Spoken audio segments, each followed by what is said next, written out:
증인. 이사야 43장 10절, 마태복음 28장 16절에서 20절, 사도행전 1장 8절 말씀입니다. 나 여호와가 말하노라.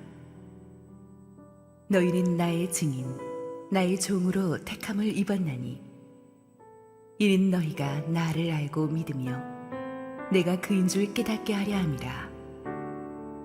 나의 전에 지음을 받은 신이 없었느니라. 나의 후에도 없으리라. 11 제자가 갈릴리에 가서 예수께서 지시하신 산에 이르러 예수를 배웁고 경배하나 아직도 의심하는 사람들이 있더라.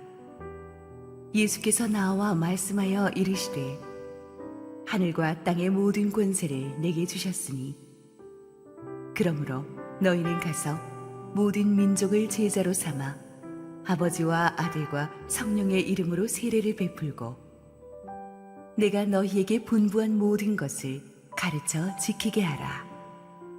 볼지어다 내가 세상 끝날까지 너희와 항상 함께 있으리라 하시니라. 오직 성령이 너희에게 임하시면 너희가 권능을 받고 예루살렘과 온 유대와 사마리아와 땅끝까지 이르러 내 증인이 되리라 하시니라. 할렐루야. 우리 하나님께 감사와 영광의 박수 올려드리겠습니다. 축복된 주일 현장에 나오신 성도님들과 실시간 온라인 생방송으로 함께하고 계신 국내 모든 성도님들에게 주의 은혜가 충만하게 임하기를 축원합니다. 우리 함께 기도하시고 말씀 보겠습니다. 사랑하는 아버지, 은혜를 감사합니다. 오늘도 주의 성령이 이곳을 충만히 채우시고 우리에게 말씀하여 주시고 부족한 종은 온전히 감춰 주시옵소서. 예수님 이름으로 기도했습니다. 아멘. 지난주에 이어서 우리는 교회 시리즈 8번째 주제인 교회는 그리스도의 증인입니다 라는 논지를 가지고 주제를 가지고 우리 함께 은혜 받기를 원합니다. 우리는 예수 그리스도를 믿음으로써 죄에서 자유함을 입고 구원을 받았습니다. 언제 죽어도 천국 갈 수 있는 특권을 누리게 되었습니다. 그러나 하나님께서 우리가 단순히 죽은 뒤에 천국 가라고만 구원하신 것은 아닙니다. 만약 그것이 다였다면 예수 믿는 그 순간 천국으로 데려가셨지 이렇게 험한 세상에 피곤하게 이렇게 살라고 남겨두시지 않았을 거예요.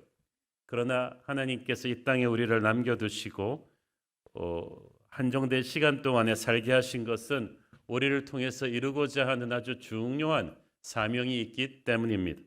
그 사명은 바로 주님의 증인이 되는 것입니다. 이 사명이 너무나 중요하기 때문에 성경의 구약 신약에서 우리를 구원하시고 나서 얼마나 이 사명이 중요한가를 거듭 강조하십니다. 예수님께서 이 땅에 오셔서 십자가에서 죽으시고 부활하신 뒤에 승천하시기 전에 제자들에게 하신 명령이 딱 그거 아닙니까? 사도행전 1장 8절에서는 너희들이 땅끝까지 이르러 내 증인이 될 것이다 라고 하셨고, 마태복음 28장 19절에서는 가서 모든 민족을 내 제자로 삼으라고 하셨고, 또 구약의 이사야 43장 10절에서는 너희가 나의 증인으로 택함을 입었다고 하셨어요. 표현은 다르지만 이 세 가지 말씀이 근본적으로 지향하는 포인트는 똑같습니다. 예수 믿는 너희들은 이제 평생을 예수를 증거하며 사는 증인이 되어야만 한다. 이것이 너희의 존재의 이유다라는 거예요. 기독교 학자들은 이 말씀을 가르쳐서 지상명령이라고 부릅니다. The Great Commission이라고 하는데 앞에 정관사 너자가 붙음으로써 절대적인 명령, 가장 중요한 명령이라는 뜻입니다. 그리스도의 군대, 우리 지난주에 배웠죠? 군대에서 명령은 절대적입니다. 그래서 명령이 한번 떨어지면 다른 핑계가 필요 없어요. 병사들은 잘 싸우는 것 이상으로 명령에 순종해야만 됩니다. 교회에 지체된 크리스찬이라면 한 사람도 예외 없이 목회자, 평신도 상관없이 언제 어디서건 반드시 해야 될 가장 중요한 명령이 바로 이 증인이 되는 것입니다. 이 명령을 소홀히 하고는 다른 어떤 것도 의미가 없어요. 오늘날 교회들이 각자 나름대로 비전이 있고 목회 철학이 있겠지만 핵심은 이 지상 명령을 토대로 해서 세워져야 되는 거예요. 절대 명령은 절대 순종해야 능력이 발하게 되고 하나님이 기뻐하시죠. 주님께서는 너희가 내 증인이 되라고 하셨어요. 증인에게는 자기가 중요하지 않아요. 증거하는 예수님이 중요합니다. 자기 얘기하는 사람이 아니라 예수님 얘기하는 사람입니다. 교회에서 우리는 항상 예수님 얘기로 항상 귀착되어야만 됩니다. 식당 하시는 분들은 무슨 얘기를 하든지 반드시 먹는 얘기로 귀착이 되듯이 그 운동 좋아하는 사람은 무슨 얘기를 해도 스포츠로 귀착이 되듯이 여러분은 무슨 얘기를 해도 예수님으로 딱 떨어지는 거예요. 타기한 코카콜라의 전 회장이 내 몸 안에 흐르는 건 피가 아니라 코카콜라. 나는 UN 가입국보다 더 많은 나라에 코카콜라를 배급할 것이다. 실제 그렇게 됐잖아요. 제가 그 얘기를 들으면서 우리 예수 그리스도를 증거하는 증인들이 코카콜라 회장만큼 파이팅이 없어서 되겠는가? 우리야말로 우리 안에 흐르는 것은 우리 피가 아니라 예수 그리스도다. 우리는 UN 가입국보다 더 많은 나라에 복음을 전하겠다는 파이팅이 있는 사람들이죠.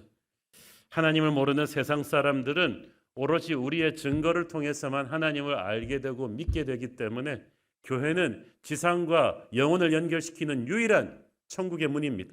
그래서 우리가 증거하느냐 안 하느냐에 따라서 어떤 사람에게는 영혼이 닫힐 수도 있고 열릴 수도 있는 거예요. 하나님을 모르는 세상 사람들에게 최고의 증인은 하나님의 아들 예수 그리스도셨습니다. 그는 하나님이 이 땅으로 파송하신 선교사이셨습니다. 그는 땅 위의 인간들에게 하나님이 어떤 분인지를 자기의 메시지로서 삶으로서 보여주셨습니다. 그리고 우리에게 자기와 똑같은 증인이 되기를 명하셨습니다. 아버지께서 나를 보내신 것 같이 나도 너희를 보낸다고 했어요. 하나님이 예수님을 세상에 보내신 것 같은 무게가 예수님이 우리를 세상에 보낼 때 우리에게 담겨 있는 거예요. 우리가 왜 삽니까? 증인이 되기 위해서 사는 거예요. 증인은 보내시는 곳에 가서 증거를 해야 돼요. 마태복음 28장 19절에 보면은 너희는 가서 모든 민족을 제자로 삼으라고 했어. 가지 않으면 제자 삼을 수 있겠어요? 자기 집에만 있어가지고 제자 삼을 수 있겠어요? 가야 돼요. 기독교는 역동적인 종교입니다. 하나님이 보내시는 거예요. 예수님도 고향 땅에만 머물러 계시지 않았어요. 회당 안에만 머물러 계시지 않았어요. 전국을 돌면서 복음을 전하시고 움직이셨단 말이에요. 우리도 그래야만 됩니다. 우리는 반드시 교회 밖으로 가서 예수님을 증거해야 돼요. 이걸 전도라고 하고 이게 다른 나라 다른 문화권으로 바뀌면 선교라고 합니다. 어떤 의미에서 우리 모든 크리스천들은 전도자이고 선교사이죠. 예외가 없어요. 우리는 그 지난주에 배웠듯이 말씀과 기도로 하나님의 사람을 만드는 것을 우리는 제자도라고 합니다. 그런데 그 제자가 세상 속으로 들어가면 사도가 됩니다. 그래서 하나님께서 우리를 세상 속으로 보내셨다 할 때 이거를 교회의 사도성이라고 하는 거예요. 그래서 교회는 말씀과 기도로 제자를 만드는 제자도와 함께 이 사람들을 교회에 묶어두는 게 아니라 세상 속으로 보내는 사도성이 함께 가야 되는 거예요. 교회는 우리가 이렇게 함께 모여 있을 때는 예배 공동체지만 흩어져 내일 출근하고 가정으로 돌아갈 때는 증인 공동체입니다. 교회는 세상 앞에선 증인으로서 예수님 편에 서서 항상 예수님을 변호하고 예수님의 살아계심을 우리의 말과 행동으로 증거해야 되는 것입니다. 어디를 가든지 우리는 분명하게 우리가 누구에게 속했는지를 밝혀야 돼요. 하나님의 사람으로서 증인으로서 입을 열어야 할 때 침묵하는 건 가장 비겁한 일입니다. 우리의 존재의 의미 자체를 부인하는 거예요. 오늘날 예수님을 분명하게 증거해야 될 때 겁이 나고 눈치가 보이고 기가 죽어서 너무 모호하게 메시지를 희석시키는 크리스천들이 너무나 많아요. 그냥 저 교회 다닙니다. 예수님 믿습니다라고 간결하게 확신을 가지고 말하면 되는 것을 그거를 얼버무리는 경우가 굉장히 많아요. 오늘날 많은 크리스천들이 사람들 앞에서 다른 얘기하면 자신 있게 얘기하면서 정치 얘기 나오면 경제 얘기 나오면 자신 있게 자기의 의견을 피력하면서 신앙 얘기만 나오면 얼버무리는 크리스천들이 굉장히 많아요. 예수님을 증거할 때 너무나 자신 없어 하는 목회자 성도들이 너무나 많아요. 이게 코로나 시국을 지나면서 더 심해졌어요. 그럴 만도 한 것이 언론과 정부가 그 당시는 마치 교회가 감염병의 발원지인 것처럼 막 매도했잖아요. 그래서 직장에 출근하면 노골적으로 지난주일에 교회 갔다 온 사람 쓰라 그러고, 학교에서도 애들 지난주에 교회 갔다 온 사람 손들라 그러고, 그런 것을 비합리적인 걸 2년 정도 당하면서 좀 주눅이 들었어요. 전부 다 마치 죄 지은 것처럼 전도하기도 주눅 들고, 전도는커녕 예수 믿는다는 말도 잘 못하는 경우가 많아요. 사업상 술자리에 끌려갈 수도 있죠. 그렇지만 거기서도 저 예수 믿습니다 한마디만 하면 많은 그 다음 문제들이 깔끔하게 그래도 정리가 되는데, 그 말을 못해요.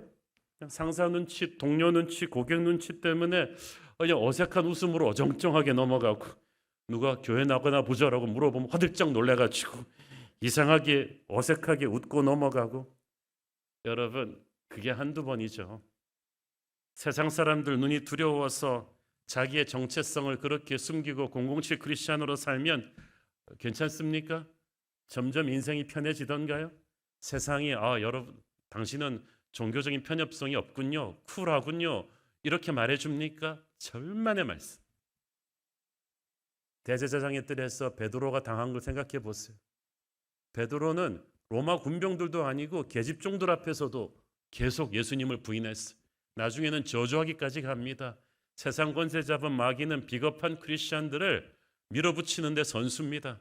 여러분이 한두 번 부인한다고 되는 게 아니에요. 계속 밀어붙여가지고 여러분을 비겁을 무기력으로 바꿔버릴걸요. 우리가 무엇이 그렇게 두려워서 그럴까요? 초대교회 때는요, 진짜 잃을 게 많았어요. 예수 믿는다는 말 한마디로 그 자리에서 체포되고 감옥에 갇히고 직장 잃고 추방당하고 처형당하는 일이 다반사였어요. 초대교회 역사에 보면 그날 아침에 예수 믿고 나서 오후에 콜로세움에 가서 처형당하는 사람도 있었어요. 그런데 오늘날 그 정도는 아니잖아요. 예수 믿는다고 최근에 감옥에라도 가본 분이 있어요? 그냥 직장에서 한 소리 듣는 것뿐이죠. 우리는 얼마든지 종교의 자유가 있는 나라에 살고 있어요. 그런 나라에 살면서도 코로나 시국이 한 2년 정도 지나면서 이렇게 우리가 웅크러들었다면, 그래서 사람들 앞에서 예수님을 인정하는 것을 눈치 보고 주저한다면 우리가 그만큼 영적으로 눌려 있다는 증거죠. 이런 상태로는 세상을 이길 수가 없습니다. 세상을 이기지 못하면 세상의 노예가 됩니다. 마귀는 우리가 점잖게 살아남게 놔두지를 않아요. 주님을 부인하는 크리스천들은 마귀한테 그때부터 휘둘리는 거예요. 평생 그렇게 휘둘리고 살다가 주님 앞에 자기만 구원받고 가는 아주 부끄러운 삶을 살게 되죠. 차라리 순진하고 솔직하게 나 예수 믿어요 할 수 있는 초등학생을 통해서 우리 주님께서 영광 받으실 것입니다. 우리 뉴젠 주일학교 학생들이 오히려 담대하더라고요.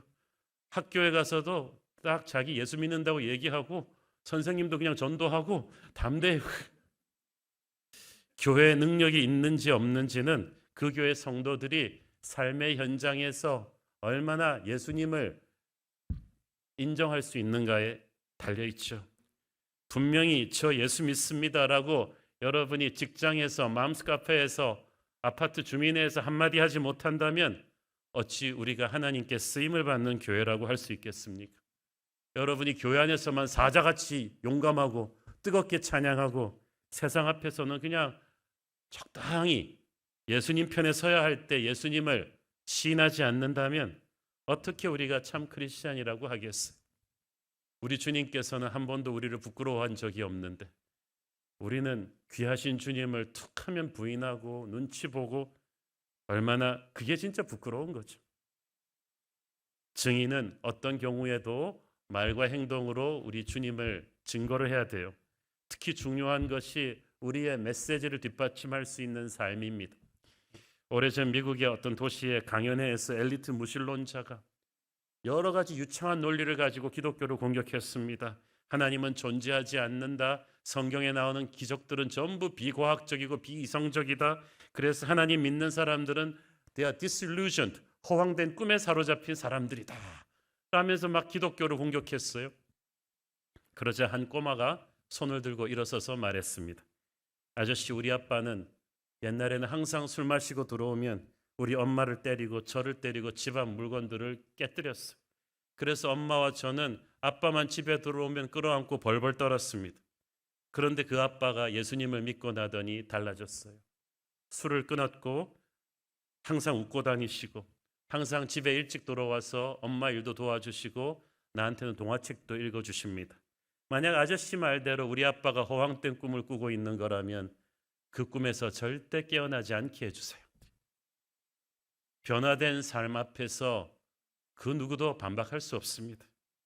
우리가 말로도 주님을 증거하지만 삶으로 우리의 메시지를 백업해야 돼요. 그래서 참 증인되는 게 어렵기도 합니다. 삶으로 백업하지 않으면 누가 우리의 메시지에 무게를 주겠습니까? 우리가 직장에서 입으로 주님을 증거하기 위해서 정말 직장 생활에서 정직해야 되죠. 부지런해야 되죠. 자기 책임을 다해야 되죠. 겸손하고 희생적이라야 되죠. 그래서 다니엘처럼 예수 믿는 거 말고는 어디 흠잡을 게 없도록 정말 그렇게 몸부림치면서 살아야죠. 그렇게 해서 우리가 예수님을 증거할 때 세상 사람들이 우리의 메시지를 무겁게 생각할 거예요. 우리가 믿는 예수님에 대한 관심을 가질 것입니다. 지난번 전도 축제 때 보니까 VIP들이 많이 직장 동료, 클라이언트, 상사, 부하 직원들을 많이 모시고 오셨어요. 그리고 제가 밑에 내려가서 대화를 나눠 보니까 제가 농담처럼 물었죠. 우리 집사님 직장에서는 어때요? 그런데 진심으로 이분들이 우리 성도들을 존경하더라고요. 직장에서 여러분이 정말 잘 사신 거예요. 애지간해가지고는 직장 상사 전도할 때 교회 잘 안 오거든요. 요즘 MZ세대. 클라이언트가 어떻게 쉽게 교회 오겠습니까? 여러분이 정말 직장에서 예수님 말씀대로 살려고 몸부림치신 것을 제가 느꼈어요. I am proud of you. 굉장히 여러분 자랑스러웠습니다. 우리가 증인으로서 말씀대로 살아야 되는데 완벽하게 살라는 말은 아니에요. 우리가 누가 완벽합니까? 다 실패하고 실수하죠. 그렇지만 진실하게 살려고 노력은 해야죠. 말씀대로 살려고 몸부림치는 그것 자체가 사실은 메시지입니다. 오래전에 제가 알던 한 장로님이랑 식사하다가 그분 간증 듣고 참 감동을 받았습니다. 이분이 참 중소기업 운영을 잘 하시다가 IMF라는 무시무시한 한파를 맞고 어쩔 수 없이 파산하시게 되셨어요. 거의 흑자도상 같은 거였어요. 그런데 이분이 너무나 부끄러웠대요. 자기가 예수 믿는 경영인으로서 예수를 믿어서 사업이 잘 됐습니다라고 간증을 해야 되는데 예수 믿고 사업이 망하니까 너무너무 주님께 부끄러웠지만 그래도 사업을 최선을 다해서 잘 정리를 하고 문을 닫던 그날 몇 년 동안 전도해도 꿈쩍도 않던 자기 회사 격리부장이 오더니 사장님, 저 사장님이 믿는 예수 믿겠습니다. 깜짝 놀랐대요. 왜? 그랬더니 제 주위 친구들이 중소기업 격리 담당자들이 많습니다. 그런데 대부분 망할 때는 중소기업 사장들은 최대한 자기 목 챙겨가지고 야반도주하는 사람도 많고 그렇게 이렇게 이기적으로 사업을 정리하는 경우가 대부분이었습니다. 그런데 우리 사장님은 제가 회사 격리를 몇 년째 보니까 다 재무 상황을 아는데 망하는 과정에서도 끝까지 직원들 퇴직금 끝까지 다 챙겨주시고 자기가 손해를 보는 방향으로 결정을 하면서 책임감 있게 그 고객들한테도 손해를 최대한 배상하면서 회사 문을 닫는 걸 보고 자기가 충격을 받았다. 이렇게 감동적으로 망하는 사람을 못 봤다는 거지. 그래서 사장님이 믿는 예수를 나도 믿어야겠다고 생각했다는 거예요. 참 여러분 희한하죠? 우리가 예수 믿고 사업이 불같이 일어나는 것만 간증이 아니라는 거예요. 여러분이 망할 때나 좌천되었을 때나 그 상황에서 여러분이 어떻게 말씀대로 살려고 몸부림치는가 그것 자체가 증인의 삶입니다. 그것 자체가 메시지가 될 거예요. 여러분 우리는 증인이 되어야 되는데 하나님이 여러분에게 허락하신 이 다양한 인간관계들을 잘 체크하십시오. 보통 현대 서울 사는 직장인들이 기본적으로 한 100명에서 150명은 기본적인 인간관계를 하고 산다고 합니다. 뭐 직장 동료, 상사, 친구 뭐 이렇게 딱 해가지고 해보면 아파트 주민들 하면 한 100명에서 150명 정도는 관계를 하고 사는데 사람이 자기가 전혀 모르는 사람은 좀 의심을 해도요. 친분이 있는 사람한테는 마음을 열잖아요. 요즘은 더더욱 그렇죠. 그래서 여러분에게 주어진 모든 인간관계는 하나님이 여러분을 증인으로 세우신 선교지라고 보시면 돼요. 초대교회 크리스천들의 반은 노예였죠. 그렇지만 이 노예들이 얼마나 자기 주인들한테 큰 영향력을 끼쳤는지 몰라요. 로마 시대에는 노예들이 별의별 일 다 했습니다. 머리 하는 사람들도 다 노예였고요. 회계 장부 보는 사람도 노예였고, 심지어는 의사도 노예들이 많았어요. 모든 걸 다 해주다 보니까 주인이랑 24시간 붙어 있으면서 주인들한테 예수님을 전한 거죠.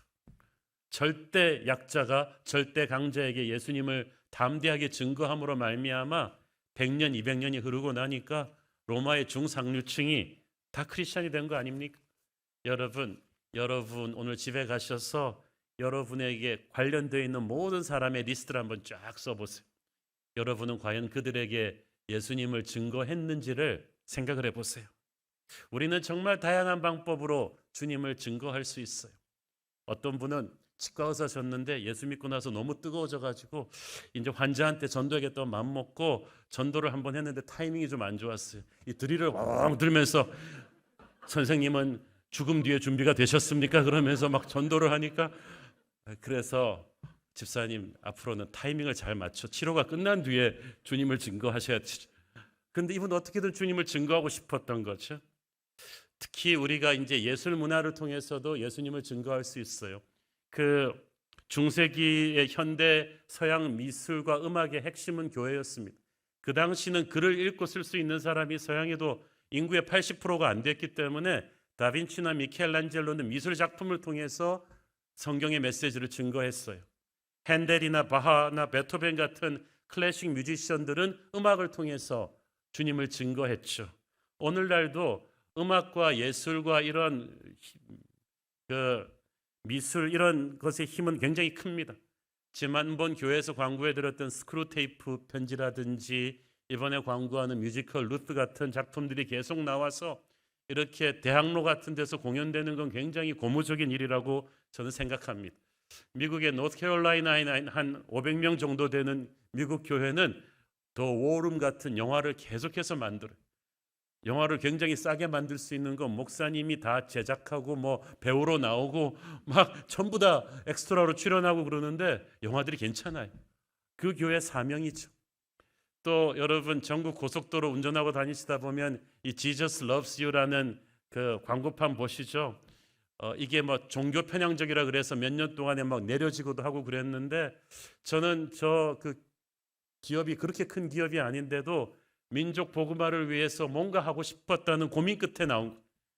돈도 많이 들고 하는데 저 Jesus Loves You라는 메시지를 10년이 넘도록 이렇게 보고 있으면서 오는 감동이 있어요. 아, 저분은 나름대로 고민을 많이 했구나. 어떻게든 주님을 홍보하고 싶다는 그 마음, 저는 그 마음이 중요하다고 봅니다. 증인은 이 세상에서 순교자의 각오를 하고 증언을 해야 돼요. 여러분이 주님을 증거할 때 박수 쳐주지 않아요. 두 아들을 죽인 사람을 용서했던 사랑의 원자탄 손양원 목사님을 여러분이 아실 것입니다. 근데 이분이 한국 전쟁 때 공산군의 포로가 되었다가 이제 처형당하셨는데, 그 포로가 되고 처형당하신 그 시신을 보니까 입부분이 굉장히 많이 망가뜨려져 있는 거예요. 감옥에서도 너무 예수님을 전도하고 증인하니까 공산군들이 그의 입을 너무나 많이 때린 거예요. 증인은 바로 그런 거예요. 우리의 메시지를 마귀가 견딜 수 없어 합니다. 그래서 예수님을 증거하는 증인들은 핍박을 많이 받아요. 우리 주님도 십자가에서 죽임당하시고 승리하셨잖아요. 그래서 우리가 예수님을 증거할 때는 억울한 일도 많이 겪고 핍박도 많이 받는데, 근데 그때가 복받는 때죠.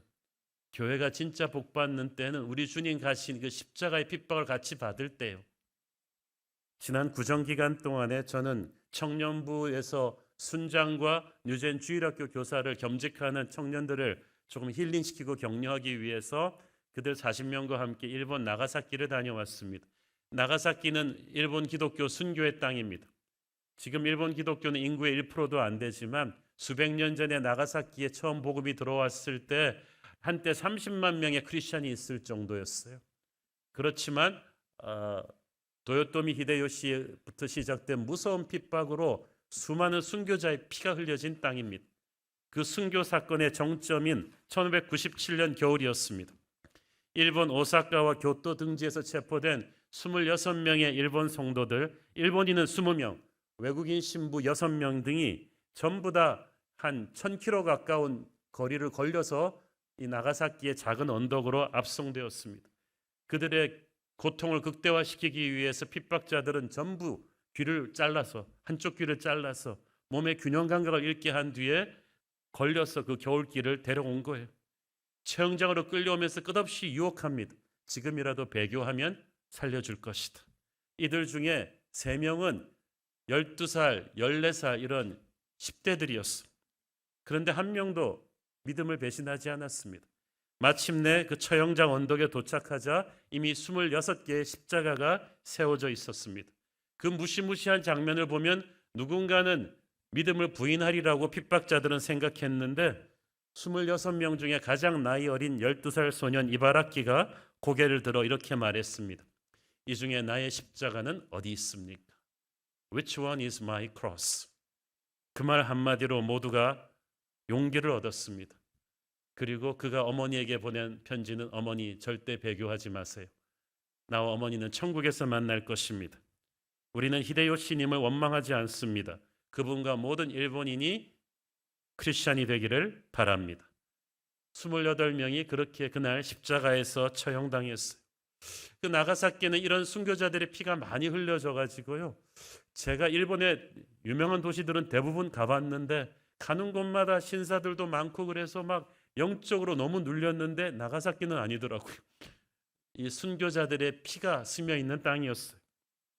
저와 청년들은 이들 26명을 기념하는 나가사키 순교자 기념관의 그 벽 앞에서 안내자의 설명을 들으며 한동안 아무 말도 하지 못하고 서 있었습니다. 그 청년 중에 하나가 설명 다 끝나고 나서 저한테 물었어요. 목사님, 만약에 우리나라도 저렇게 기독교 핍박하기 시작하면 우린 어떻게 될까요? 그래서 저는 아무 생각 없이 말했습니다. 글쎄, 일단 나하고 장로님들 먼저 죽지 않을까?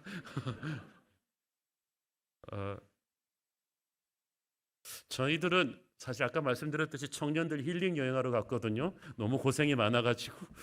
그런데 이 청년들의 표정이 힐링은 힐링인데 이게 좀 뭐가 이상하다는 느낌이 들었어요. 사실 수고 많죠, 우리 청년들. 그리고 사실 한국에서 크리스찬이라고 말하고 살기 지난 몇 년 동안 너무 힘들었잖아요.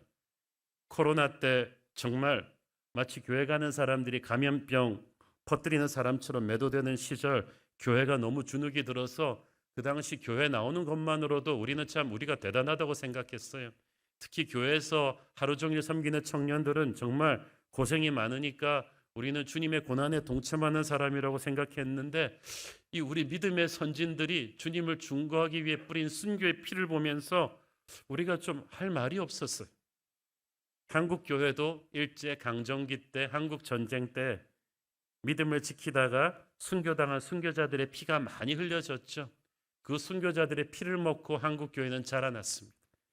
우리가 이것을 깨닫지 못하면 신앙이 굉장히 경박해집니다. 불평과 원망이 많은 그런 베이비 크리스찬으로 살게 되는 거예요. 초대교회 성도들은 크리스찬이 된다는 것이 어떤 의미인지 알고 있었어요.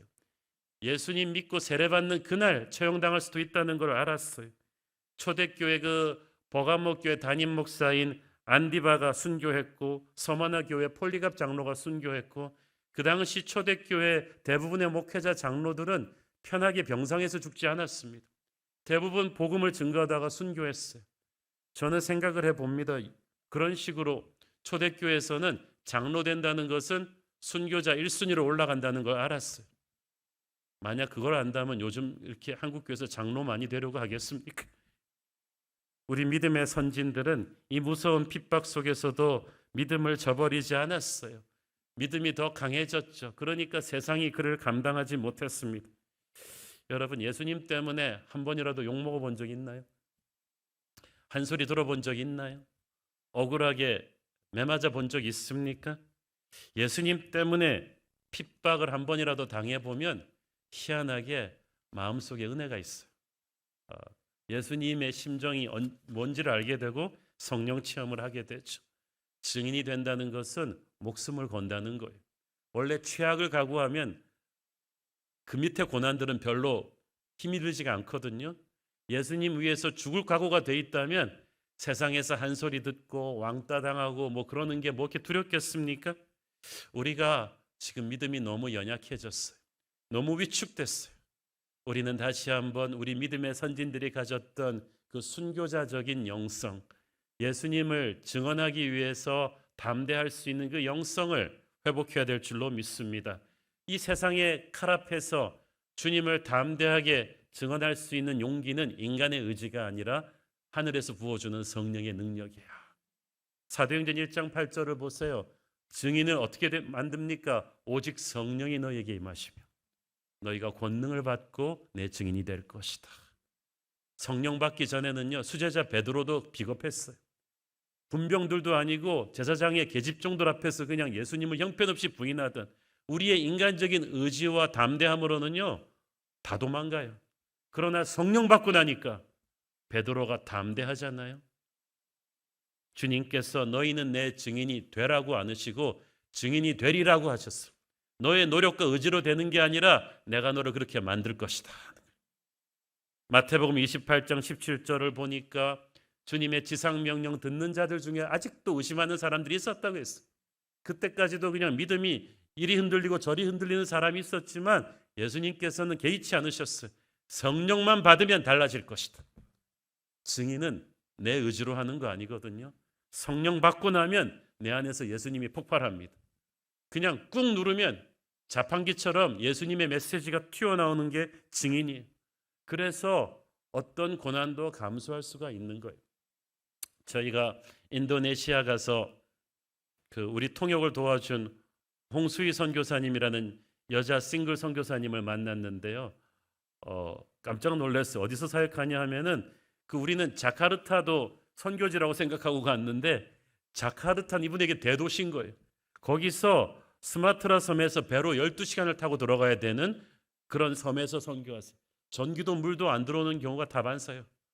그거를 싱글 여자 선교사님이 몇 년째 담대하게 기쁨으로 하고 있는 거예요. 최근에 제가 신문에서 지방 의료원에서는 의사한테 3억 4억을 연봉을 줘도 의사를 못 구한다는 말을 들었는데 이분은 뭐 연봉을 그렇게 주는 것도 아니고 고난과 외로움과 아무도 세상에 알아주지 않는 그 일을 어떻게 할까? 성령이 주시는 힘인 줄 믿습니다. 증인은 그런 거예요. 성령이 주시는 힘으로 합니다. 이 증인의 활동 범위는 대단히 넓습니다. 사도행전 1장 8절을 보세요. 먼저 예루살렘과 유대에서 가장 가까운 데서부터 시작하는 거예요. 가장 가까운 데서부터 시작하는 게 힘들어요. 우리가 막 몽고 인도네시아 선교 아우리치 준비 이런 건 아주 있어 보이잖아요.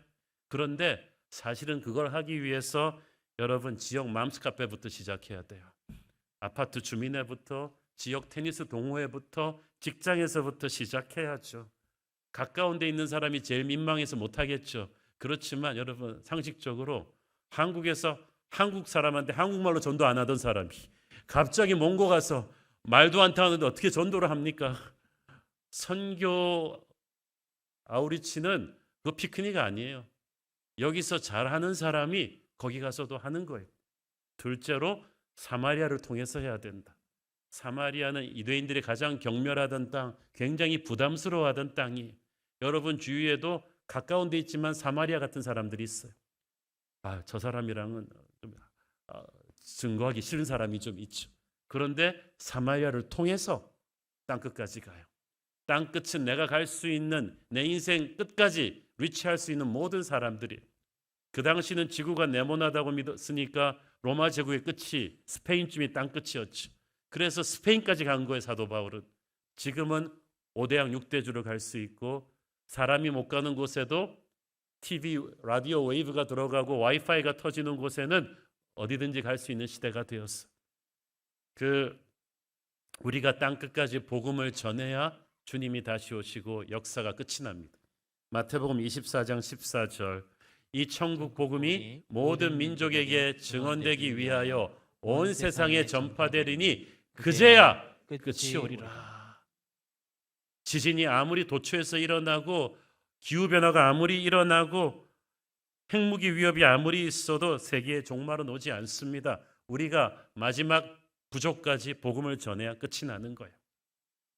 미전도 종족에게 언어까지 만들어주면서 선교하는 선교단체 대표님들 하는 말이 그때가 모든 부족에게 한 번쯤은 복음이 전해지는 때가 이제 한 세대가 남지 않았대. 20, 30년 안에 그것도 다 끝난다는 거죠. 주님 다시 오실 날은 우리 증인들의 신실함으로 결정이 될 것입니다. 마지막으로 여러분, 세상 속에서 주님을 증언할 때 당당하게 하셔야 돼요. 기죽어서 하시면 안 돼요. 자기가 써본 좋은 전자제품 하나도 당당하게 딴 사람한테 권하는 사람이 왜 예수님 전도할 땐 그렇게 기가 죽어서 하세요? 죄 지었어요? 부끄럽습니까? 예수님의 품질이 전자제품보다 못해요? 주님을 부끄러워하지 말고 증거하셔야 돼요. 오래전에 미국 남부의 한 마을에 예쁜 여학생이 어머니와 함께 살았습니다. 그런데 이 여학생은 자기 친구들을 자기 집에 한 번도 부르지 않았어요. 학교 행사에 어머니 모시고 오라고 해도 머더스데이, 어머니날 같은 때도 어머니 모시고 가는 법이 없었어요. 왜냐하면 어머니 얼굴에 길고 검게 화상을 입은 흉터가 있어가지고 그 친구들이나 선생님들 앞에서 어머니를 보이는 게 창피했기 때문이죠. 그래서 하루는 어머니가 자기 딸에게 물었습니다. 애야, 왜 너는 친구들을 집에 데려오지도 않고 나를 학교 행사에 데려가지도 않냐? 그랬더니 딸이 사실대로 머뭇거리다 말했습니다. 엄마 얼굴에 흉터 때문에 그렇죠. 친구들이 선생님들이 보고 비웃을까 봐 창피해서 그랬죠. 엄마는 얼굴에 어쩌다 그런 흉터를 입으셨어요. 어머니가 가만히 계시다가 말씀하셨습니다. 네가 아기였을 때 잠자는 너를 놔두고 내가 집 밖에서 빨래를 널고 있었다. 그런데 갑자기 집에 불이 나서 삽시간에 온 집안에 불이 붙은 거 보고 나는 정신없이 집 안으로 달려 들어갔다. 온 집안에 불이 붙었는데 네 방으로 가서 담요에 물을 적셔서 너를 덮고 껴안고 허겁지겁 뛰쳐나오는데 이미 문지방에서 불붙은 문기둥이 무너져 내리면서 엄마의 얼굴을 때렸다. 순간 얼굴이 너무나 뜨거웠지만 너를 살려야겠다는 일념으로 정신없이 너를 안고 밖으로 달려나와서 엄마가 정신을 잃었다. 나중에 병원에서 눈을 떠봤더니 엄마의 얼굴에 이렇게 큰 화상을 입고 흉하게 되어 있었는데 그 당시 의술이 안 좋아서 고치지를 못했다는 거예요. 너를 살리려다가 생긴 흉터다. 이 얘기를 해줬어요. 사랑하는 여러분, 우리 주님의 십자가 흉터는 어쩌다 생긴 것입니까? 우리를 죄에서 살리려다가 생긴 것입니다. 그런데 그렇게 살아난 우리가 세상 앞에서 십자가의 주님을 부끄러워합니다. 한 소리 들을까 봐 부끄러워가지고 주님을 부인합니다. 안 믿는 상사 동료들 앞에서 식기도도 대충 합니다. 십자가의 주님이 부끄럽습니까? 살면서 누군가에게 복음을 전해야 할 때, 자기가 크리스찬이라는 정체성을 밝혀야 될 때 망설이고 있는 자기 자신을 발견한다면 우리 주님의 십자가의 흉터가 누구 때문에 생긴 것인지를 기억하십시오. 바울은 당시 세상에서 가장 돈 많고 힘있고 세련된 로마인들에게 예수님 전하면서 뭐라고 했습니까? 내가 예수님을 복음을 부끄러워하지 않는다고 했어요. 내가 잘난 헬라인 로마인들에게도 오직 십자가를 자랑할 것이다 라고 했어요. 그러니까 그 잘난 사람들이 복음 앞에 꼬꾸라지는 것입니다. 21세기 대한민국 그 잘난 강남 사람들 앞에서 여러분도 똑같이 말해야 합니다. 내가 복음을 부끄러워하지 않는다. 내가 십자가를 부끄러워하지 않는다. 그것이 오히려 우리가 세상을 압도하는 길이에요. 세상 앞에서 주님을 부끄러워하면 세상이 우리를 짓밟아 버릴 것입니다. 증인의 길은 핍박받고 왕따 당하는 적이 많죠. 외롭고 힘든데 그래도 당당하셔야죠. 우리 주님은 십자가 위에서도 우리를 부끄러워하지 않으셨는데 우리는 세상의 눈이 무서워서 주님을 부끄러워합니까? 여러분이 예수님 때문에 손해봤으면 얼마나 보셨나요? 여러분이 예수님 때문에 불이익 당했으면 얼마나 당했고 억울한 욕 한마디 들었으면 얼마나 들었습니까? 우리 주님이 우리를 위해서 당하신 욕의 반의 반이라도 평생 먹어봤습니까? 사람들이 우리를 예수님 때문에 핍박한다면 그거야말로 천국 가서 영화로운 일이 될 것입니다. 어떤 경우에도 주님을 부끄러워하지 않는 증인들이 함께 서로를 격려하면서 이 길을 가는 것, 이게 교회죠. 이것이 저와 여러분이죠. 교회는 주님의 증인입니다. 기도하겠습니다. 주님 은혜를 감사합니다. 우리가 주님의 증인으로 부르심을 받았는데 너무 죄송합니다. 세상 앞에서 요즘 너무 주눅이 들어서 주님을 당당하게 시인하지 못했던 것을 용서해 주십시오. 우리에게 성령의 담대함을 주소서. 주님을 부끄러워하지 않고 담대하게 증거하게 하여 주옵소서. 예수님 이름으로 기도했습니다. 아멘.